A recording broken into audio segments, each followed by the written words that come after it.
पवित्र पिता परमेश्वर प्रभु यीशु मसीह के नाम से एक बार फिर से आपका धन्यवाद करते हैं, दुआ करते हैं मसीह यीशु के पवित्र नाम से, जो हम सबसे प्रेम की भलाई को प्रकट करते हुए सूली पर बलिदान हुआ, मारा गया, गाड़ा गया, तीसरे दिन जिंदा हुआ, स्वर्ग में उठाया गया और हम सबको लेने के लिए बादलों पर आने वाला है। आज उसी पवित्र और जीवित यीशु मसीह के नाम से हमारी सारी आत्मा सत्य में की गई स्तुति आराधना को स्वीकार कर, और शास्त्र में लिखा है कि जब लोग तेरे आत्मा सत्य में तेरी इबादत करते हैं तब तो उन सब को ढूंढते हुए पास आता है पिता, क्योंकि आप अपने लिए ऐसे ही आराधकों को ढूंढते हैं।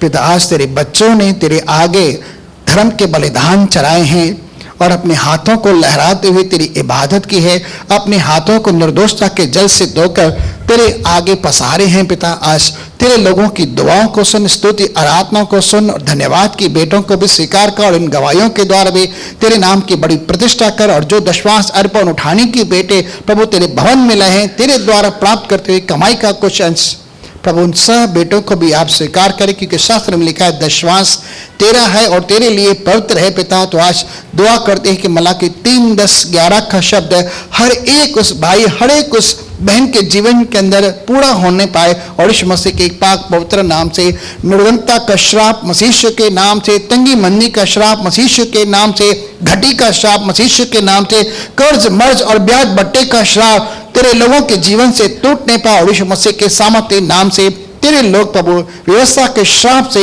आजाद हो, पाप और मृत्यु की व्यवस्था से स्वतंत्र हो, सिर्फ तेरे लहू के द्वारा, तेरे सामर्थ्य नाम में, क्योंकि तूने हमारे लिए सारा कर्जा अदा किया है। और अब होने दे तेरे लोगों के जीवन में न केवल स्वर्ग खोलकर अपरंपार आशीष की बारिश कर, जैसे नूह के दिनों के अंदर जरों के खुल उठे और धरती के सोते फूट पड़े और जल प्रलय आ गई, वैसे ही बारिश तूने एक बार फिर करने का वादा किया है। तेरे लोगों के जीवन में धनाढ़ की आशीष उंडेल कर प्रभु ने इतना माला माल कर ताकि इनके जीवन का हर एक क्षेत्र तेरे द्वारा आशीषित हो, फलवंत हो। और तूने वादा किया है कृपा दृष्टि और अनुग्रह के द्वारा हमें फलवंत और बराबर देने के लिए। तो प्रभु आज दिल से दुआ करते हैं तेरे लोगों के जीवन में तेरे द्वारा ये प्रतिफल आए, 100 गुना आए, 1000 गुना बराबर पाए और तेरी महिमा के लिए बढ़ते रहे, ताकि धर्म के और भी काम किया जा सके और तेरी महिमा इन सब बातों के द्वारा हो। तेरे दास के लिए भी प्रार्थना है कि उस पर अनुग्रह कर, तेरी आत्मा की सहायता से अगुवाई कर और निर्बलता में और व्यवस्था में उसकी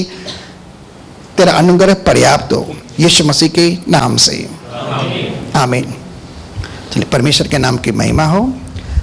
आज हम परमेश्वर की महिमा में हैं और हम सब परमेश्वर की उपस्थिति के अंदर हैं और मैं विश्वास करता हूं कि आप सब प्रार्थना के साथ हैं, विश्वास के साथ हैं, परमेश्वर के देह में सहभागिता लेने के लिए, उसके लहू में और उसकी वाचा में सहभागिता लेने के लिए, और आप सबों ने प्रार्थना की है। तो परमेश्वर आज आपके विश्वास और प्रार्थना की कदर करते हुए आपके जीवन के अंदर विश्वास का प्रतिफल देने जा रहा है। आमीन। चलिए, आज कोई बड़ी बात हम नहीं सीखने जा रहे हैं, लेकिन वही पुरानी बात जो 2000 साल पहले हमारे साथ हुई, हम उसी को याद करने जा रहे हैं। यूहन्ना की पुस्तक 6 अध्याय। इससे पहले हम आगे बढ़े, गए समय के अंदर कुछ भाइयों ने बहनों ने सवाल पूछे, उसके विषय में हम आगे बढ़ रहे हैं। पहले उनके सवाल का जवाब हो जाए। चलिए निकालते हैं यूहन्ना की पुस्तक 3 अध्याय 14 से लेकर हम पढ़ते हैं। यूहन्ना 3, 14, 15, 16 और 17। और जिस रीति से मूसा ने जंगल में सांप को ऊंचे पर चढ़ाया, हाँ, उसी रीति से अवश्य है कि मनुष्य का पुत्र भी ऊंचे पर चढ़ाया जाए। यहाँ पर गए सप्ताह के अंदर जब प्रभु भोज की विधि थी, हमने पीतल के सांप के विषय में जो मूसा के द्वारा चढ़ाया गया था लकड़ी पर, किस तरह से मूसा ने परमेश्वर की आज्ञा के अनुसार एक जहरीले सांप की प्रतिमा बनाकर पीतल की उसे लकड़ी पर लटकाया, और जिस किसी ने उस सांप के द्वारा जो डसा हुआ था उसे देखा, परमेश्वर ने उस सांप का क्रूस पर चढ़ाकर न्याय किया, उसे शापित किया, उसे दंडित किया और उसे संसार से दूर हटाया। और जिन लोगों ने भी उस सांप को आंखों से देखा, वे सांप के जहर से बच गए और वे मरने से बच गए थे और वे सब जीवित हुए। हमने इस बात को अच्छे से देखा। उसी तरह से यीशु मसीह निकोदेमस को इसी बात की उपमा देकर कह रहा है कि जिस तरह से मूसा ने सांप को लकड़ी पर लटकाया था, वैसे ही जरूरी है कि मनुष्य का पुत्र अर्थात प्रभु यीशु मसीह भी क्रूस पर चढ़ाया जाए और लटकाया जाए। आगे ताकि जो कोई विश्वास करे जो कोई प्रभु यीशु मसीह पर विश्वास करे। क्या विश्वास करना है? यीशु मसीह को सिर्फ देखना नहीं है, लेकिन उसके ऊपर विश्वास भी करना है। और क्या विश्वास है? आज हम भली अपनी आंखों से, इन आंखों से, नेचुरल आंखों से देख नहीं सकते, लेकिन हम विश्वास कर सकते हैं कि यीशु मसीह, यशायाह 53 अध्याय के अंदर जो उसका विवरण पूरी तरह से लिखा गया है, 52 अध्याय के आखिरी पंक्तियों के अंदर भी ऐसा लिखा हुआ है कि इसका रूप इतना बिगड़ा हुआ था कि वह जान तक नहीं पड़ सकता था कि क्या यह मनुष्य है या कोई किसी मांस का टुकड़ा है या कोई जानवर है। लेकिन यशायाह 53 उसके बारे में 750 साल पहले इस बात का विवरण दे देता है दर्शन के द्वारा कि यीशु मसीह किस तरह से मरने वाला है और किस तरह से महिमा में पहुंचने वाला है। तो वहां पर लिखा है, ताकि जो कोई उस पर विश्वास करे, यानी आपके और मेरे लिए लिखा है कि यीशु मसीह हमारे लिए पाप बना और हमारे लिए लकड़ी पर लटक कर श्रापित बना। और क्यों? कि हमारे लिए पाप बनकर हमें अपनी धार्मिकता दे और हमें पाप से छुटकारा दे, पाप और मृत्यु की विषय से छुटकारा दे। और जो कोई विश्वास करता है कि यीशु मसीह मेरे पाप के लिए, मेरे श्रापों को, बंधनों को तोड़कर मुझे आजाद करने के लिए क्रूस पर चढ़ा, और वह विश्वास करता है कि मेरी पाप की सजा उसने ली, मौत तक को भी गले लगाया और मरकर मौत को पराजित करके जी उठा, जब हम विश्वास करते हैं कि यीशु मसीह की सारी सजा मेरे लिए थी, यह मेरे हित में थी, मैंने जो कार्य किए थे, मैंने जो सोच विचार किए थे, मैंने जो पाप किए, अपराध किए, अधर्म किए, हमारे पुरखाओं ने किए, वो सब मसीह ने उठाए और बदले में मुझे पाप और मृत्यु की व्यवस्था का अंत करके अपने लहू के द्वारा छुड़ा लिया और मैं उसके लहू में आजाद हूं। जो कोई विश्वास करे उसमें अनंत जीवन पाए। वो बदले में क्या पाए? सांपों के द्वारा जो लोग डसे गए थे उन्होंने तो टेम्पररी जीवन पाया, लेकिन बाद में लिखा है कि सब के सब नष्ट हुए, सिर्फ 2 लोग बच गए, सिर्फ यहोशू और कालेब। ठीक है, सब के सब वहां पर जंगल में डेर पर हो गए और वे परमेश्वर के विश्राम के अंदर प्रवेश न कर सके। लेकिन यहां सिर्फ जीवन ही नहीं मिलता, लेकिन क्या मिलता है? जो कोई विश्वास करे उसमें अनंत जीवन आए, अनंत जीवन को पाए। यानी सिर्फ आप मरने से नहीं बचते, लेकिन नरक की आंख से भी बच जाते और अनंत काल का जीवन पाते हैं। और यह गिफ्ट परमेश्वर के द्वारा आपके लिए, मेरे लिए मुफ्त में है, विश्वास के द्वारा, जैसे भाई ने परसों की तारीख में कहा, अनुग्रह के द्वारा। ठीक है, चलिए आगे चलते हैं। क्योंकि परमेश्वर ने जगत से ऐसा प्रेम रखा, जगत यानी आप और मैं, परमेश्वर ने आपसे और मुझसे ऐसा प्रेम किया कि उसने अपना इकलौता पुत्र दे दिया। उसके पास इकलौता ही पुत्र था, एक ही पुत्र है, अर्थात प्रभु यीशु मसीह, जो सर्वदा उसकी गोद में है, ताकि जो कोई उस पर विश्वास करे वह नाश न हो परंतु अनंत जीवन पाए। वो नाश न हो नरक की आग के अंदर, परंतु अनंत काल का जीवन पाए पिता के साथ स्वर्ग में। यह विश्वास करने वाली बात है और इसके अंदर परमेश्वर का प्रेम प्रकट होता है। आमीन। परमेश्वर देने के द्वारा अपने प्रेम को प्रकट करता है। आमीन। और रोमियो की पुस्तक 5:8 के अंदर भी ऐसा ही लिखा गया है। आगे चलते हैं।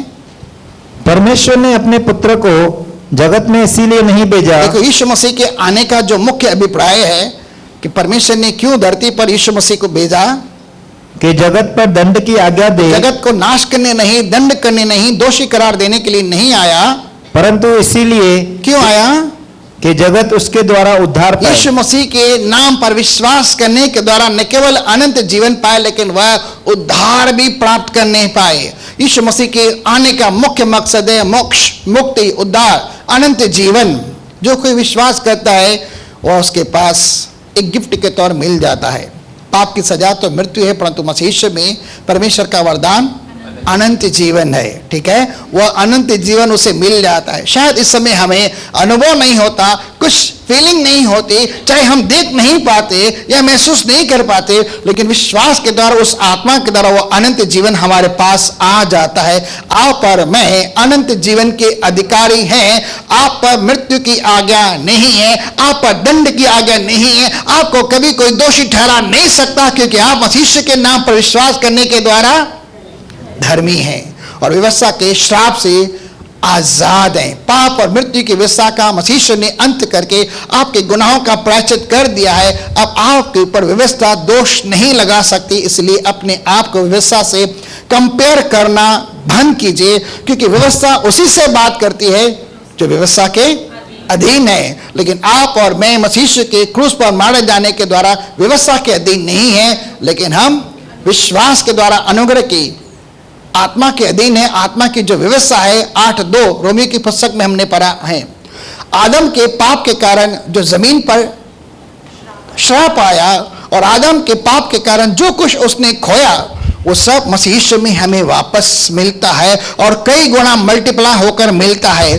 अब हम आदम को नहीं देखते, हम मूसा और उसके तम्बू को नहीं देखते, मूसा के द्वारा व्यवस्था को नहीं देखते, क्योंकि इन सब का चैप्टर हमारे लिए समाप्त किया गया है। लेकिन अब मसीह यीशु में हम नई सृष्टि हैं। बोलो मैं नई सृष्टि हूं। पुरानी सब बातें मिट गई, अब सब कुछ नया हो गया है। बोलो मैं नया हूं। भाई आजू बाजू वाले को बोल के हाथ मिलाकर बोलो मैं नया हूं। भले दिखाई नहीं देता चेहरे से, बालों से, मसीह के लहू में हम सब नए हैं। अभी मेरे भाई ने कहा शुद्ध जल तू छिड़कते मन को मेरे बदल दे, ठीक है ना। और यीशु मसीह ने वादा किया है पुराने नियम के अंदर, यजकल 36:26 के अंदर, मैं उन्हें क्या करूंगा, उनके अंदर से कठोर मांस का पत्थर का हृदय निकालकर उन्हें मैं नम्र हृदय दूंगा और उनके अंदर अपनी पवित्र आत्मा भी समाऊंगा और उस निकम्मे मन को जो असाध्य रोगों से ग्रस्त है दूर करके उन्हें मैं मसीह का मन दूंगा, ठीक है, जो सत्यता धार्मिकता के पवित्रता के अनुरूप है, मसीह का मन दूंगा। जब आपके पास ये सब कुछ आ गया है तो आप नई सृष्टि हैं, आप पुराने नहीं रहे, ठीक है। पुराना जो कुछ भी था आपके विषय में वो यीशु मसीह ने क्रूस पर कीलों से जरकर मिटा दिया और आपको व्यवस्था से श्राप से, व्यवस्था के श्राप से आपको आजाद किया। अब आप व्यवस्था के श्राप के अधीन नहीं है, इसलिए वहां गिनती मत कीजिए, लेकिन आप आजाद हैं। परमेश्वर के नाम को धन्यवाद देते रहिए।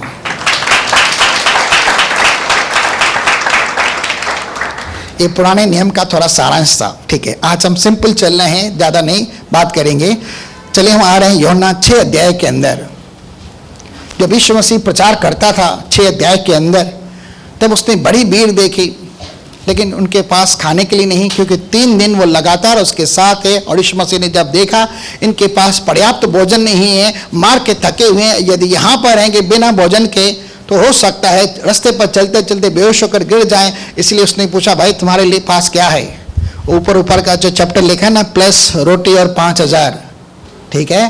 तो एक छोटे से बच्चे के पास 5 रोटी 2 मछली थी, वो उसके पास ले आया जो जौ की रोटी है। यीशु मसीह ने परमेश्वर के आगे रखा और धन्यवाद करके तोड़ा और देते गया और चेले बांटते गए। और कितने हजार लोगों ने खाया?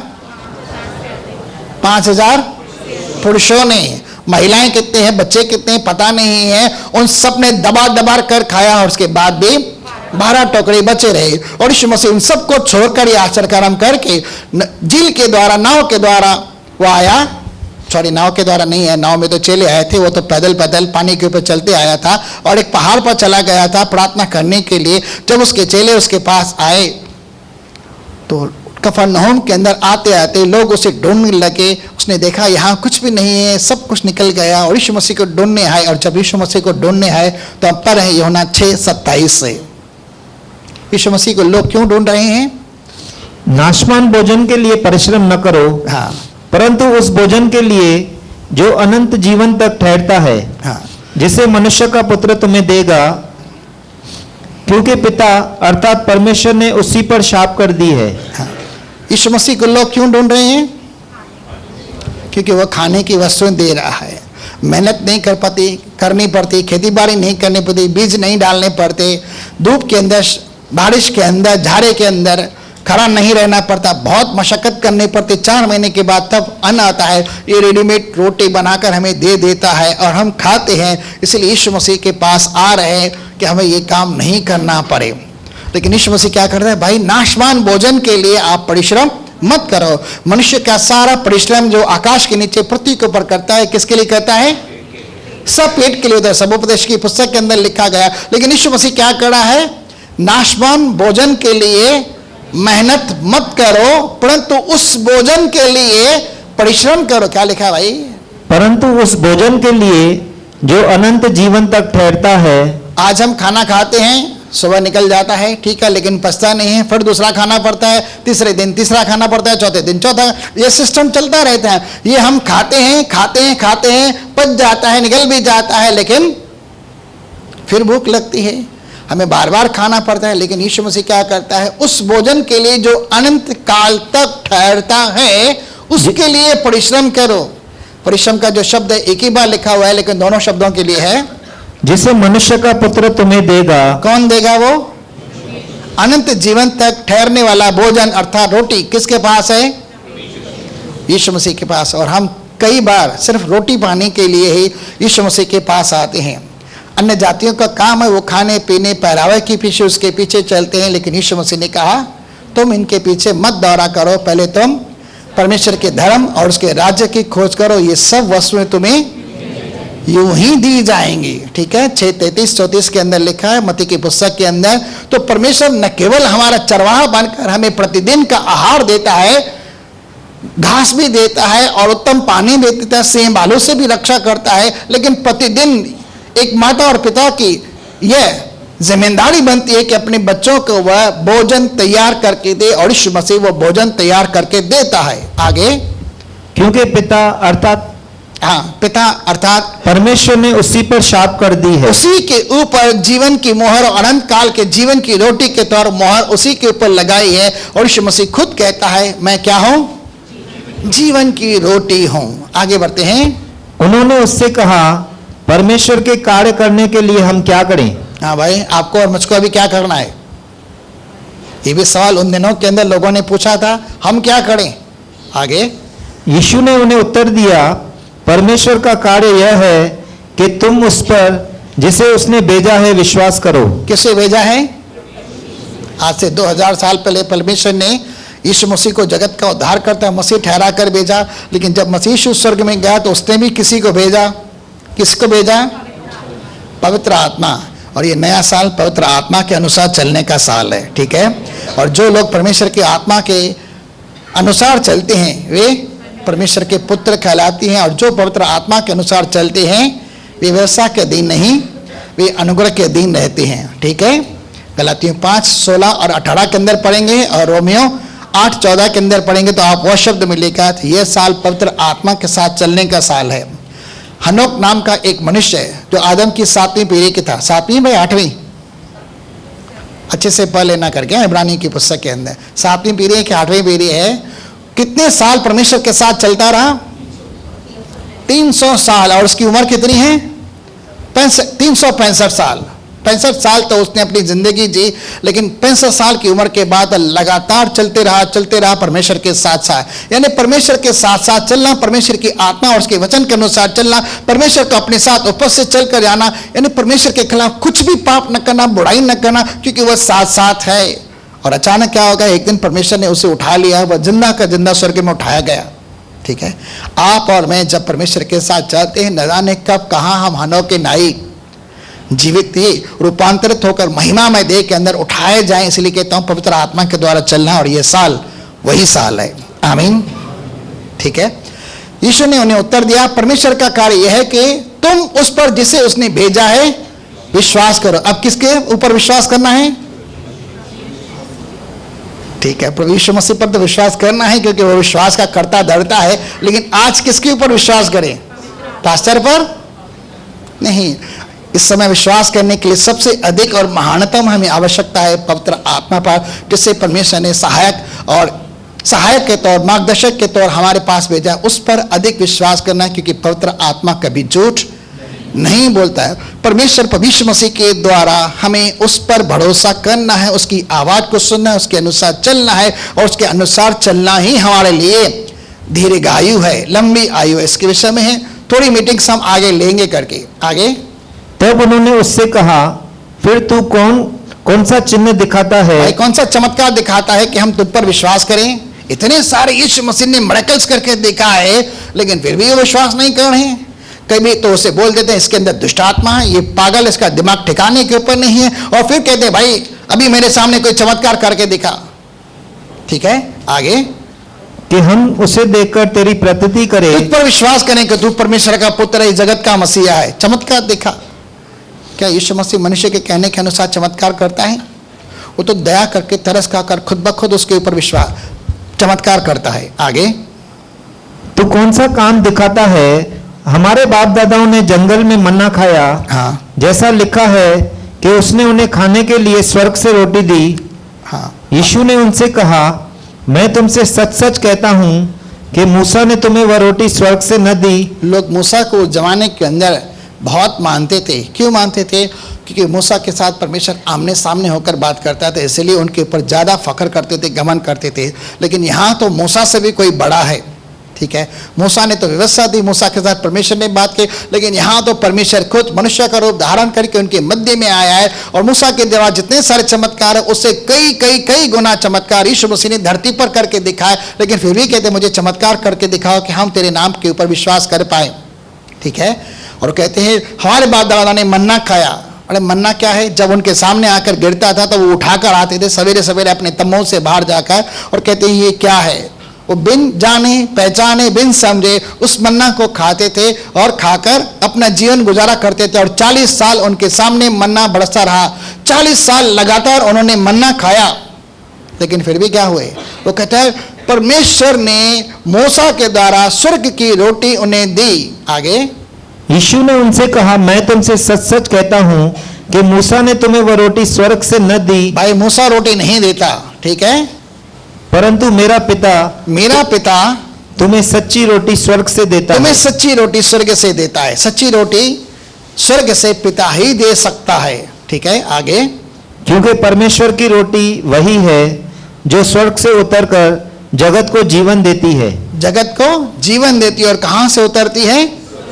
स्वर्ग से उतरती है। और जगत अगर उस रोटी को खाता है तो वह जीवन पाता है। आगे तब उन्होंने उससे कहा, हे प्रभु, यह रोटी हमें सर्वदा दिया कर। भाई उस स्त्री से कहा था जो पानी मैं दूंगा उसे पीकर तू सर्वदा के लिए संतुष्ट हो जाएगी, बार बार तुझे पानी पीने के लिए आना नहीं पड़ेगा। तो कहते वो पानी मुझे दे, क्योंकि वह अपने जीवन की प्यास जागृत करती है। और यहाँ पर कुछ बंदे हैं और आकर कह रहे हैं भाई ये रोटी हमें दे, ठीक है। क्या आप रोटी के लिए इच्छुक हैं? क्या इस रोटी के लिए चाहत रखते हैं? क्या रोटी के लिए प्रार्थना करते हैं? अब कौन सी रोटी? चलिए आगे बढ़ते हैं। तब उन्होंने उससे कहा, हे प्रभु, यह रोटी हमें सर्वदा दिया कर। अब इनका मकसद क्या है? मूसा 40 साल उन्हें रोटी खिलाता है और तू हमें इसी तरह से 5 रोटी को हाथ में लेकर मल्टीप्लाई करके खिलाता है। हमें यह रोटी सर्वदा खिलाता रहे, हम खाते रहें, आराम करते और मौज मस्ती करते रहें, और मैं किसी प्रकार का परिश्रम या किसी प्रकार का टेंशन, किसी प्रकार की भागमदौड़ी न करने पाए। हम एक रिलैक्स, एक आरामदायक जिंदगी चाहते हैं। भाई सब कोई चाहता है ऐसी जिंदगी के हम आराम से गुजरें, ठीक है। ये सर्वदा हमें रोटी दिया कर, हमेशा हमेशा के लिए देगा, ठीक है। भाई एक माता पिता की हमेशा ये जिम्मेदारी होती है। आगे यीशु ने उनसे कहा, जीवन की रोटी मैं हूं। अब जीवन की रोटी वह क्या कह रहा है इस समय? अपनी देह को एक कंपैरिजन के तौर पर, एक तुलनात्मक बात के तौर पर कह रहा है। वह जीवन की रोटी जो स्वर्ग से उतरी है, जिस पर पिता ने शाप लगाई है, वह मैं हूं, ठीक है। वहां पर 7 बार लिखा है मैं हूं, वहां पर वो भी लिखा है मैं जीवन की रोटी हूं। और यहाँ 5 रोटी 2 मछली के बारे में भी लिखा है। आगे जो मेरे पास आएगा वह कभी भूखा न होगा, और जो मुझ पर विश्वास करेगा वह कभी प्यासा न होगा। एक बहुत बड़ी प्रतिज्ञा यहाँ प्रभु यीशु मसीह कह रहा है, जो मुझ पर विश्वास करेगा, मेरे पास आएगा, मेरे शरण में आएगा, मैं उसे सर्वदा वो रोटी भी दूंगा, जीवन का जल भी दूंगा। वह कभी प्यासा ना होगा, कभी भूखा ना होगा, लेकिन सर्वदा मैं उसे संतुष्ट कर दूंगा। यानी यीशु मसीह अपनी इस बड़ी प्रतिज्ञा के द्वारा हमारे खाने पीने का भी बंदोबस्त कर देता है। इसलिए तो कहता है पहले तुम धर्म और मेरे राज्य की खोज करो, ये सब तुम्हें मिलते रहेंगे। और कब तक? सर्वदा के लिए, ठीक है। एक दिन के लिए नहीं कि आज खाया नहीं। लेकिन यीशु मसीह किसके बारे में कह रहा है अभी?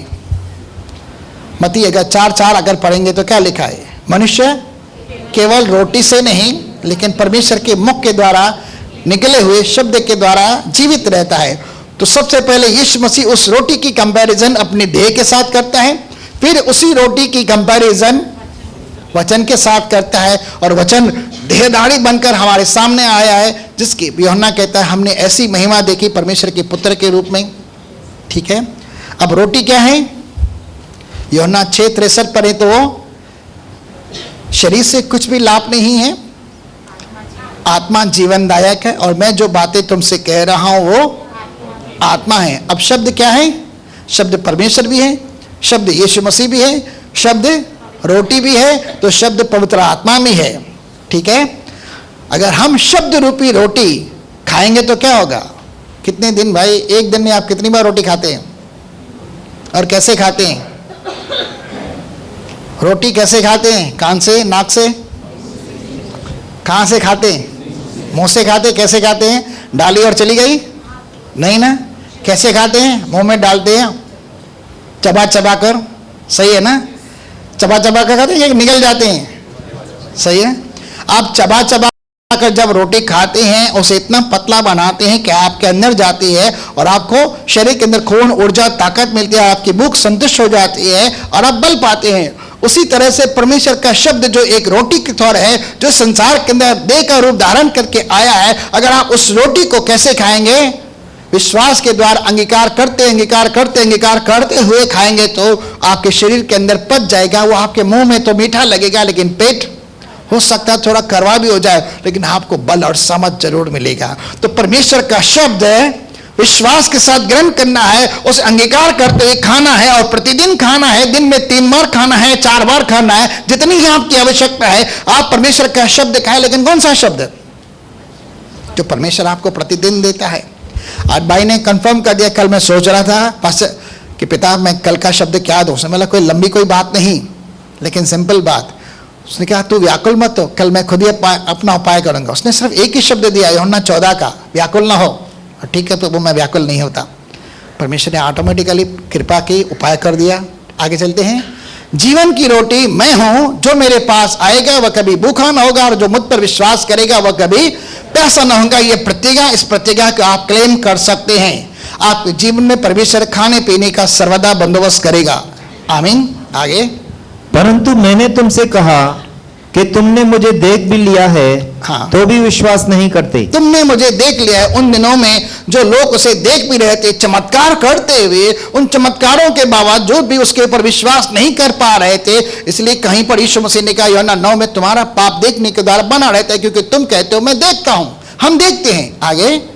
जो कुछ पिता मुझे देता है वह सब मेरे पास आएगा, हाँ, उसे मैं कभी नहीं निकालूंगा। उसे मैं कभी, तीसरा वायदा जो यहां पर लिखा है, मैं उसे अपनी भेड़शाला से कभी भी नहीं निकालूंगा, अपने स्वर्ग से, स्वर्ग के घर से मैं उसे कभी नहीं निकालूंगा। जो मेरे पास आएगा, मेरी शरण में आएगा, मैं खुद उसे कभी नहीं निकालूंगा। आगे। क्योंकि मैं अपनी इच्छा नहीं वरन अपने भेजने वाले की इच्छा पूरी करने के लिए स्वर्ग से उतरा हूं। अब इसके अंदर किसकी इच्छा है? परमेश्वर की इच्छा है कि जो कोई यीशु मसीह के पास आए, यीशु मसीह अपनी इच्छा से उसे नहीं निकालता, लेकिन यीशु मसीह परमेश्वर की इच्छा के निमित्त उसे अपने पास रखता है, बेर बनाकर अपनी भेड़शाला के पास रखता है। आगे। और मेरे भेजने वाले की इच्छा यह है कि जो कुछ उसने मुझे दिया है, आप और मैं परमेश्वर पिता की ओर से सिखाएगा और यीशु मसीह के पास आए और यीशु मसीह ने आपको ग्रहण किया। आप पिता की ओर से सिखाए जाकर यीशु मसीह के पास आए हैं। किसी मनुष्य के द्वारा सिखाए नहीं गए कि आपको किसी मनुष्य ने आपको नाम लेकर बुलाया, आपको परमेश्वर ने नाम लेकर बुलाया और आपको चुना है, क्योंकि आप परमेश्वर के हैं और परमेश्वर की आत्मा की मोहर भी आपके ऊपर लगी हुई है। इफिसियों 3:16-17 के आधार पर। आगे। उसमें से मैं कुछ न खोऊं, हाँ, परंतु उसे अंतिम दिन फिर जिला उठाऊं। अब यहां पर क्या लिखा है? उसे अंतिम दिन में जिंदा कर दो। अंतिम दिन कौन सा? जब यीशु मसीह बादल पर आएगा, तब हम क्या होंगे? अगर मर गए होंगे, आज पतरस, यूहन्ना नहीं है, ठीक है, बाकी जो चेले हैं, फिलिपुस का हूं, थोमा का हूं, बरतुलमै का हूं, याकूब का हूं, ये का हूं, कोई भी नहीं है, लेकिन ये सब उस दिन जिंदा होने वाले हैं जिस दिन यीशु मसीह बादलों पर आने वाला है। आगे। क्योंकि मेरे पिता की इच्छा यह है कि जो कोई पुत्र को देखे, जो कोई पुत्र को देखे, कहां पर? क्रूस पर। आगे। और उस पर विश्वास करे, उस पर विश्वास करे कि ये मेरे पाप के कारण ये मैं हूं, ये मेरी मौत है, ये मेरी सजा है और ये मेरे लिए खून बहा रहा है, मेरे गुनाहों के प्रायश्चित के लिए, ये मेरी वजह से है, वह अनंत जीवन पाए। उसके बदले में वो क्या पाए? अनंत जीवन पाए। अब व्यवस्था का जो डंक है, व्यवस्था का जो दंड है मृत्यु, व्यवस्था का जो जहर हमारे अंदर दौड़ रहा है, वह क्या होगा फिर? सांप का डंक जो हमने पढ़ा, पीतल का सांप, ठीक है, वो क्या होगा? वो सांप और कुछ नहीं, बिब्लिकल भाषा के अंदर शैतान को संबोधित किया गया है, क्योंकि शैतान को मौत देने का अधिकार है। ठीक है, इब्रानी 2:14-15 के अंदर पढ़ेंगे तो वहां पर आपको वैसा लगेगा करके उसका जहर हमारे अंदर से निकाल देता है, मौत का जहर, मौत का डर हमारे अंदर से निकाल देता है जब हम यीशु मसीह को देखते हैं, और हमें जीवन की आत्मा मिलती है और पुनरुत्थान की आत्मा मिलती है। आगे, और मैं उसे अंतिम दिन फिर जिला उठाऊंगा, उससे मैं अंतिम दिन फिर जिंदा करूं। तो आप क्या होने वाले हैं?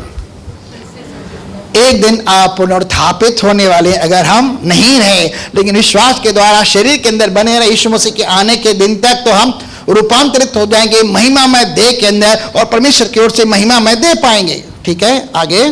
सो यहूदी उस पर कुड़कुड़ाने लगे, इसीलिए कि उसने कहा था कि जो रोटी स्वर्ग से उतरी वह मैं हूं। हाँ, और उन्होंने कहा क्या यह यूसुफ का पुत्र यीशु नहीं, जिसके माता पिता को हम जानते हैं, तो वह क्यों कर कहता है कि मैं स्वर्ग से उतरा हूं? यीशु ने उनको उत्तर दिया कि आपस में मत कुड़कुड़ाओ, कोई मेरे पास नहीं आ सकता जब तक पिता जिसने मुझे भेजा है उसे खींच न ले, और मैं उसको अंतिम दिन फिर जिला उठाऊंगा। भविष्यवक्ताओं के लेखों में यह लिखा है कि वे सब परमेश्वर की ओर से सिखाए हुए होंगे। जिस किसी ने पिता से सुना और सीखा है वह मेरे पास आता है। यह नहीं कि किसी ने पिता को देखा, परंतु जो परमेश्वर की ओर से है केवल उसी ने पिता को देखा है। अब परमेश्वर की ओर से कौन है? प्रभु यीशु मसीह, जो पिता को हमेशा देखते रहता है। आगे, और वही हम पर उसे प्रकट करता है, उसके प्रेम की भलाई को प्रकट करता है। आगे चलेंगे। मैं तुमसे सच सच कहता हूं कि जो कोई विश्वास करता है अनंत जीवन उसी का है। एक मिनट रुकेंगे। क्या विश्वास करते हैं कि यीशु मसीह जब क्रूस पर मरा, आपके लिए मरा? आपके लिए मरा, यानी पर्सनली आपके लिए मरा। तो आपको क्या मिलता है? जो कोई विश्वास करता है यीशु मसीह को क्रूस पर मरने के विषय में कि ये मेरी मौत लेकर मरा और मेरे पाप का उसने अंत किया, अनंत जीवन उसका है। तो अनंत जीवन किसका है? सिंपल एक शब्द के द्वारा बोलो, मेरा। अब मैं मरने वाला नहीं, मैं अनंत काल तक जीवित रहने वाला हूं, क्योंकि यीशु मसीह पर विश्वास करने से मुझे अनंत जीवन मिला है। आमीन। हाँ, अनंत जीवन उसी का है, सिर्फ आप ही का है, सबका नहीं है। सबको दे रहा है लेकिन सबको ग्रहण भी तो करे ना, यीशु मसीह को कबूल भी तो करे। आगे, जीवन की रोटी मैं हूं। फिर कह रहा है जीवन की रोटी मैं हूं। अब इसे कैसे खाना है? विश्वास से खाना है, चबा चबा कर खाना है, अंगीकार करते करते खाना है, और मुंह में पचाकर अंदर लेना है, आंत के अंदर। और फिर क्या होगा? आपको वह जीवन का और सामर्थ का अनुभव होगा। आगे, तुम्हारे बाप दादाओं ने जंगल में मन्ना खाया और मर गए। यहां पर देखिए कंपैरिजन कैसे हो रही है। उन्होंने मन्ना खाया ना, मूसा ने दिया ना, स्वर्ग की रोटी दी ना, लेकिन फिर भी खाया और सब मर गए। सब मर गए, सिर्फ 2 लोग ही बचे। कौन कौन बचे थे भाई? अभी अभी बोला, यहोशू और कालेब, सिर्फ 2 लोग बचे थे। ठीक है, लेकिन सब मर गए। अरे भाई, अगर जीवन की रोटी होती, वह मन्ना जीवनदायक होता, जो स्वर्ग से पिता की ओर से होता, स्वर्ग की ओर अनकाल के जीवन होती, तो कभी नहीं मरते, लेकिन सब मर गए। तो उसका मतलब कुछ तो गड़बड़ है। आगे, यह वह रोटी है जो स्वर्ग से उतरती है। अब ये अपने बारे में कह रहा है, यह वो रोटी है जो स्वर्ग से उतरी है, जिसे मनुष्य खाए और न मरे। न मरे, यानी ये रोटी खाने से हमें क्या मिल जाता है? अमरता।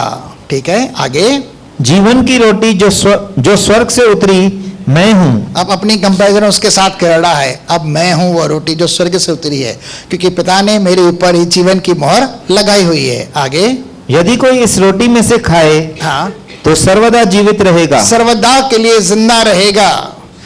न तो उसका खाना, न उसका पीना, न उसको बाहर निकालना कदापि नहीं होगा। आगे, और जो रोटी मैं जगत के जीवन के लिए दूंगा वह मेरा मांस है। अब क्या है? जो मैं रोटी दूंगा जो जगत के लिए है, वो क्या है? मेरे शरीर का मांस है। उस जमाने के अंदर बहुत ही ये बात नागवार थी और बैन था कि कोई मनुष्य किसी मनुष्य को मारकर न खाए और न ही उसका खून पिए, और खून पीना तो किसी भी जानवर या पक्षी का वर्जित हुआ करता था। लेकिन उसने कहा जो मैं दूंगा वो मेरा मांस है। ठीक है, अब यह बात नागवार है, परमेश्वर की व्यवस्था के विरुद्ध में है, इसलिए क्या हो रहा है? कुछ गड़बड़ी हो रही है, वाद विवाद हो रहा है। आगे इस पर यहूदी यह कहकर आपस में झगड़ने लगे हाँ। कि यह मनुष्य क्यों कर हमें अपना मांस खाने को दे ये सकता कैसे है। हमें अपना मांस खाने को दे सकता है? ये अगर हमें मांस देगा तो खुद मर जाएगा, तो हमें कहां से जीवन मिलेगा? भाई ये क्या कर रहा है? लगता है इसका दिमाग ना ठीक नहीं है, पागल हो गया है। ठीक है, सही है ना? एक पागल आदमी ऐसा कह सकता है? संसारिक आदमी इस रीति से सोच सकता है, लेकिन आत्मिक जन समझ सकता है वह किसके बारे में कह रहा है। किसके बारे में कह रहा है? प्रभु बोझ के बारे में कह रहा है। ठीक है, आगे यीशु ने उनसे कहा, मैं तुमसे सच सच कहता हूं, जब तक मनुष्य के पुत्र का मांस न खाओ, जब तक मनुष्य के पुत्र का मांस न खाओ और उसका लहू न पियो, उसका लहू न पियो, तुम में जीवन नहीं। तुम में जिंदगी नहीं है। ठीक है, मांस भी खाना है रोटी के तौर पर, क्योंकि हम यीशु मसीह की जीवन रूपी रोटी को समझकर विश्वास के द्वारा कि यह मसीह की देह है, हम ग्रहण करते हैं। और यीशु मसीह ने उस दिन जब फसह के त्योहार से पहले फसह का त्योहार मनाना था, वो अपने चेलों के साथ अंतिम फसह मना रहा था, तो उसने रोटी ली और क्या कहा? यह मेरी देह है। तो किसके साथ कंपेयर कर रहा है? रोटी के साथ वो अपनी देह को कंपेयर कर रहा है। यह मेरी देह समझकर खाना विश्वास से, क्योंकि यह तुम्हारे लिए है। आगे, जो मैं तुमसे सच सच कहता हूं, जब तक मनुष्य के पुत्र का मांस न खाओ और उसका लहू न पियो, तुम में जिंदगी नहीं है। जिंदगी चाहते हो तो यह किया करो, मनुष्य के पुत्र का मांस भी खाओ, उसका लहू भी पियो। और हम क्या करते हैं? आज की तारीख में 2 बार खाते भी हैं, पीते भी हैं, और क्या होते हैं? पहले से अधिक तगड़े हो गए हैं, शक्तिशाली हो गए हैं। भाई तगड़े का मतलब शक्तिशाली हो गए, आत्मिक रीति से कह रहा हूं, शारीरिक रीति से बात नहीं कह रहा हूं। अरे शारीरिक रीति से भाई बहुत सारी कमजोरी निकल गई, बहुत सारी दुष्ट आत्मा निकल गई, बहुत सारी इंफॉर्मिटीज निकल गई, आप तगड़े हो गए, हृष्ट पुष्ट हो गए, न जाने क्या क्या एलर्जीज निकल गई हैं। आपको जीवन मिल रहा है शारीरिक रीति से भी और आत्मिक रीति से भी। आगे, जो मेरा मांस खाता और मेरा लहू पीता है, रेगुलर बेस के ऊपर ये प्रोसेस करते रहना है। अनंत जीवन उसी का जो है। रेगुलर बेस पे करता रहेगा, अनंत जीवन उसी का है। और भी एक दो बातें हैं, और मैं अंतिम दिन फिर उसे जिला उठाऊंगा। यह प्रॉमिस है उसके लिए, अंतिम दिन में उसे 100% जिंदा करूंगा। आगे, क्योंकि मेरा मांस वास्तव में खाने की वस्तु है, हाँ। और मेरा लहू वास्तव में पीने की वस्तु है। वो लोग नहीं समझ पा रहे थे ये कैसे मांस देगा, ये कैसे लहू पीने को दे, ये तो नागवार है, वर्जित है व्यवस्था के आधार पर मूसा के, ये हम कैसे खाएंगे, कैसे पिएंगे? लेकिन उन्हें समझ में नहीं आ रहा था, क्योंकि बाइबल में लिखा आत्मिक जन आध्यात्मिक बातों को, आध्यात्मिक मनुष्य आत्मिक बातों को जानता है, लेकिन सांसारिक मनुष्य इन बातों को ग्रहण नहीं कर सकता। रोमियो 8 के अंदर लिखा है। आगे, जो मेरा मांस खाता और मेरा लहू पीता है, हाँ। वह मुझ में स्थिर बना रहता है, वो मुझ में परमानेंट स्थिर बना रहता है, और मैं उसमें, और मैं उसके अंदर बना रहता हूं। जैसे जीवित पिता ने मुझे भेजा, हाँ। और मैं पिता के कारण जीवित हूँ, हाँ। वैसा ही वह भी जो मुझे खाएगा मेरे कारण जीवित रहेगा। अब यीशु मसीह पिता की इच्छा के निमित्त कैसे जिंदा है? पहला प्रकाशित वाक्य की पुस्तक पहला अध्याय उसके 18 और 19 में क्या लिखा है? अब मैं युगानुयुग जीवित हूं। वह किसके कारण? पिता के कारण, क्योंकि पिता की इच्छा के निमित्त उसने हम सब के उद्धार के लिए अपनी प्राण दी, और पिता ने वापस उसे प्राण देकर सदाकाल का जीवन दिया। इसलिए वह कहता है मृतकों में से जी उठने के बाद अब मैं हमेशा हमेशा के लिए युगानुयुग के लिए जिंदा हूं, और मेरे कारण जो खाएगा और पिएगा मेरे मांस को, मेरे लहू को, मेरे समान जीवित रहेगा। आप अभी अपने आप की कंपैरिजन के वहां पर आपको कितनी जिंदगी मिलती है? ये परमेश्वर की ओर से एक वरदान है आपके लिए, मेरे लिए, कि आप यीशु मसीह के समान, जैसे यीशु मसीह पिता की इच्छा के निमित्त उसके कारण सर्वदा के लिए जीवित है, आप भी सर्वदा के लिए जीवित रहते हैं। यह एक अद्भुत कृपा और एक अद्भुत वरदान है। संसार इनकी खोज कर रहा है, न जाने कितनी प्रकार की रिद्धियां सिद्धियां कर रहा है, कितने प्रकार के यज्ञ तप कर रहा है, न जाने कितने प्रकार का दान पुण्य कर रहा है, लेकिन उन्हें नहीं मिला, क्योंकि वो अपनी रीति पर चलते, अपनी धार्मिकता साबित करने की कोशिश करते, उन्हें नहीं मिलता है। लेकिन आप और मैं धन्य हैं जिन्होंने विश्वास किया, और विश्वास के द्वारा ये गिफ्ट आपको परमेश्वर की ओर से मुफ्त में मिलती है। मुफ्त में मिलती है, इसके लिए किसी ने कीमत चुकाई है भाई, तभी मिली है यीशु मसीह ने। ठीक है, मुफ्त में नहीं है, आपको कुछ देना नहीं पड़ा, लेकिन आपके लिए पिता परमेश्वर ने वह कर्जा अदा किया है। चलिए आगे बढ़ते हैं, फटाफट हो गया मेरा टॉपिक। जो रोटी स्वर्ग से उतरी हाँ। यही है, बाप दादाओं के समान नहीं कि खाया और मर गए। जो कोई ये रोटी खाएगा वह सर्वदा जीवित रहेगा। वह सर्वदा के लिए जिंदा रहेगा। तीसरी बार इसी एक चैप्टर के अंदर प्रभु यीशु मसीह कह रहा है। चलिए एक और शब्द को पढ़ते हैं, मेरे ख्याल से पहला यूहन्ना 5 अध्याय 18 और 19 शब्द पढ़ते हैं, लास्ट वर्ड। हम जानते हैं कि जो कोई परमेश्वर से उत्पन्न हुआ है वह पाप नहीं करता, पर जो परमेश्वर से उत्पन्न हुआ उसे वह बचाए रखता है और वह दुष्ट उसे छूने नहीं पाता। हाँ आगे। हम जानते हैं कि हम परमेश्वर से हैं और सारा संसार उस दुष्ट के वश में पड़ा है। सॉरी, क्षमा करना, मैं रेफरेंस थोड़ा भूल गया। जो कोई ये विश्वास करता है कि यीशु मसीह परमेश्वर का पुत्र है, अनंत जीवन उसी का है। जिसके पास पुत्र है उसके पास पिता भी है, और 12 है। चलिए पढ़ते हैं भाई 12। भाई आपका पास्टर बहुत नंबर्स में कच्चा है, क्षमा करना मुझे। जिसके पास पुत्र है, जिसके पास पुत्र है अर्थात प्रभु यीशु मसीह उसका नाम है, उसका पुत्रत्व है, उसके पास जीवन है। उसके पास जीवन भी है। और जिसके पास परमेश्वर का पुत्र नहीं, जिसके पास परमेश्वर का पुत्र नहीं, यानी जो कोई परमेश्वर के पुत्र पर विश्वास नहीं करता, उसके पास जीवन भी नहीं उसके है, पास जिंदगी भी नहीं है, अनंत जीवन भी नहीं है। आगे। मैंने तुम्हें जो परमेश्वर के पुत्र के नाम पर विश्वास करते हो इसीलिए लिखा है कि तुम जानो कि अनंत जीवन तुम्हारा है। अनंत जीवन किसका है? बोलो मेरा है। मुझे अनंत जीवन मिला है। मैं अनंत जीवन में राज्य कर रहा हूँ रोमी 5:17 के निमित्त। ठीक है, मैं हस्तगत करता हूँ। क्या खुश हैं आप अनंत जीवन को पाके? चलिए अब हम प्रभु भोज की विधि में चलते हैं।